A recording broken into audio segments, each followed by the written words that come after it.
Team Sérénité présente 5 minutes de pause.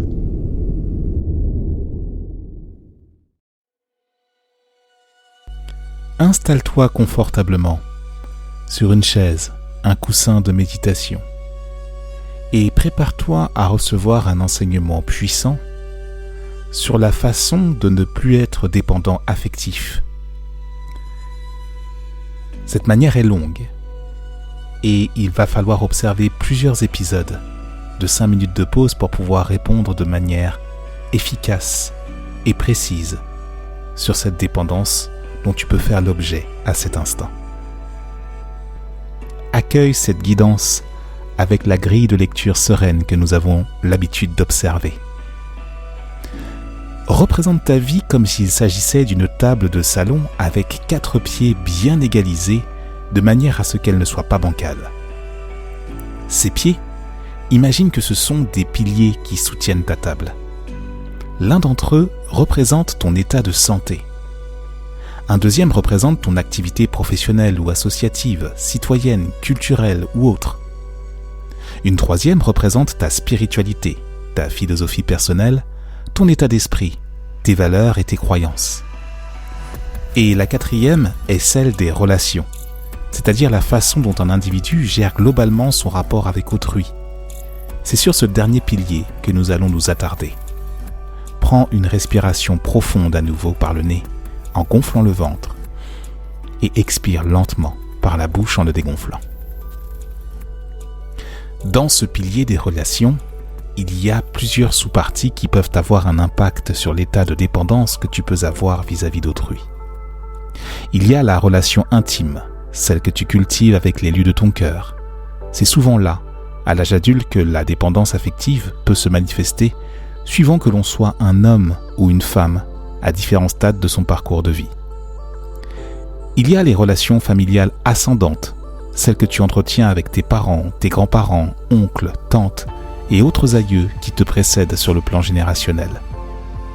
Il y a les relations familiales descendantes, tes enfants, tes petits-enfants, tes neveux, tes nièces, etc. Celles que tu entretiens aussi avec tes frères et sœurs si tu en as, tes cousins. En gros, tous ceux avec qui tu cultives un lien de sang, qu'il soit voulu, assumé ou non.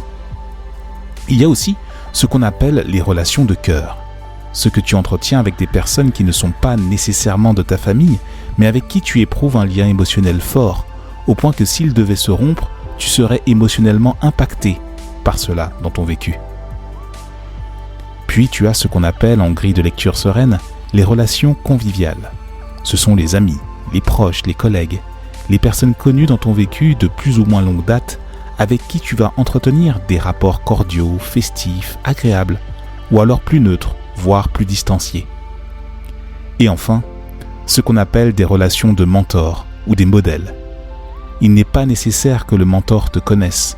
Toi, tu le connais et c'est déjà ça.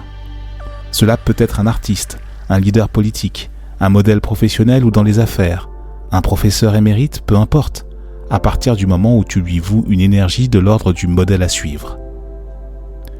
Maintenant que le tableau est posé, à toi de repérer quelle est la personne incarnée avec laquelle tu te sens le plus en vibration.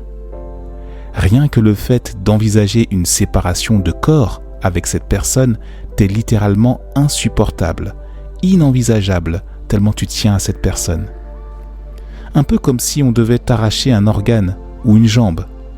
La douleur serait telle que tu remettrais complètement en cause ton histoire de vie. Prends un temps pour l'identifier et te connecter à elle. À présent, entre dans une démarche sereine en commençant par la remercier de t'accorder de l'attention et de l'énergie positive. De manière concrète ou dans le subtil de l'énergie, en posant une intention claire bien sûr. Mesure ton état émotionnel interne et commence à entrer dans le cœur de cet état. Lâche un tant soit peu la personne qui t'a permis d'y entrer et commence à entrer dès maintenant dans ton propre dialogue interne. Nous entrerons davantage à l'intérieur de ce dialogue dans le 2e épisode de cette série sur la dépendance affective des 5 minutes de pause. Ainsi, abonne-toi à la chaîne ou retrouve-nous sur le site teamsérénité.com. D'autres contenus t'y attendent.